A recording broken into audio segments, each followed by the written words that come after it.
A series here on Facebook about the rebuild. So for now, the oven hob, it's gone rusty within 2 weeks. And same again here. You can see how oily, how oily it is. Yes. Come on. Guys, after everything that's happened, it's only fitting that I rebuild it to where it was so that we can get closure on the house before we move on to the next chapter of our life. So we're going to document the rebuild of the house, and we're going to do a series here on Facebook, possibly on YouTube, about the rebuild. So for now, we'll go in, see where we're at, go through what the damage is, and assess what we have to do to move forwards.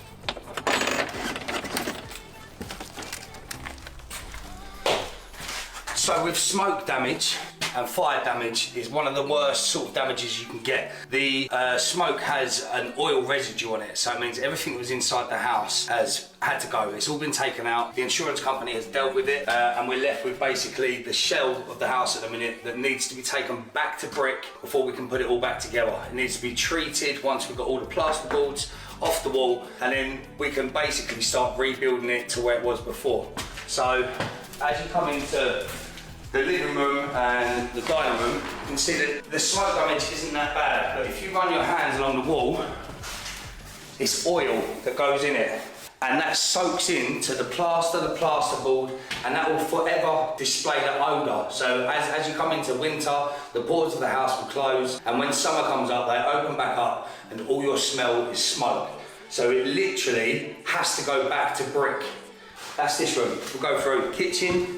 Obviously there's all water damage.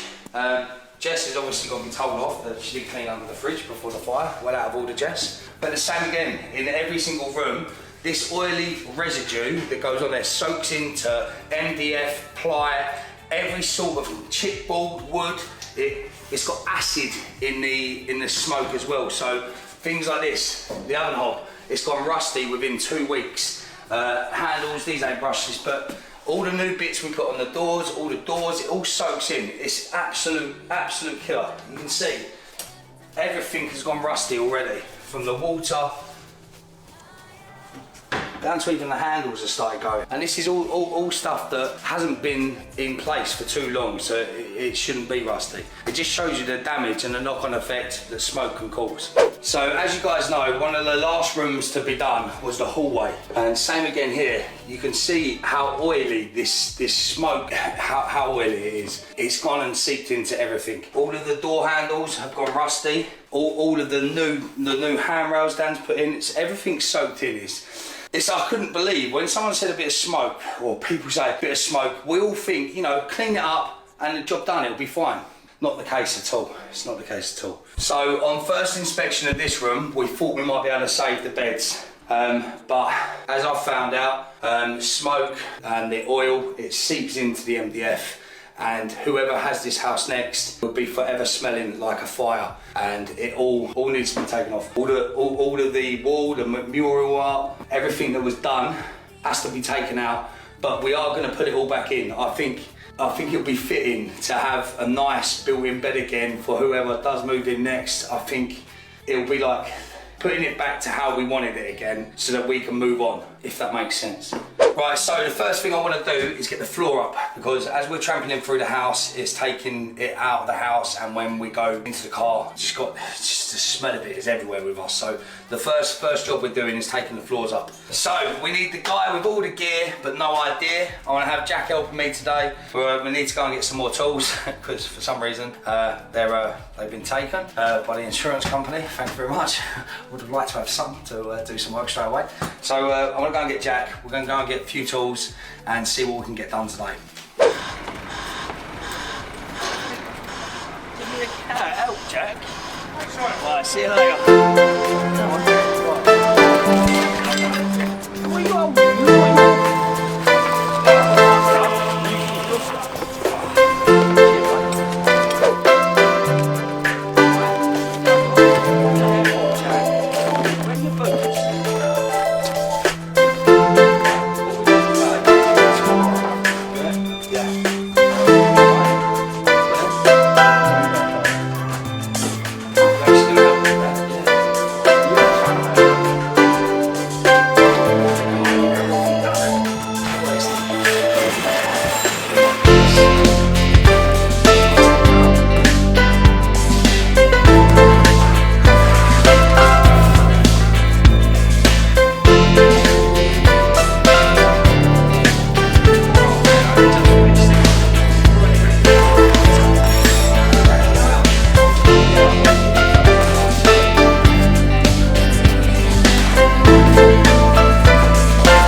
a journey of me and Jack doing the house, but I feel like we're going to need some help. Maybe Dan, you might be needed, mate. Why do you need Dan? Why am I here if you need Dan? Well, it's going to take a lot of work, Jack. How long do you think it's going to take to get this back to where it was? If I was doing it a week, you're doing it for probably about 3 months. It's going to be about 9 months, start to finish. It's only 9 months if you make it 9 months. Guys, I'll catch you when we're actually getting some real progress done. Stay safe and follow the journey, and we'll still be doing our funny videos on the way. Apologies for today's one. Down to even the handles have started going, and this is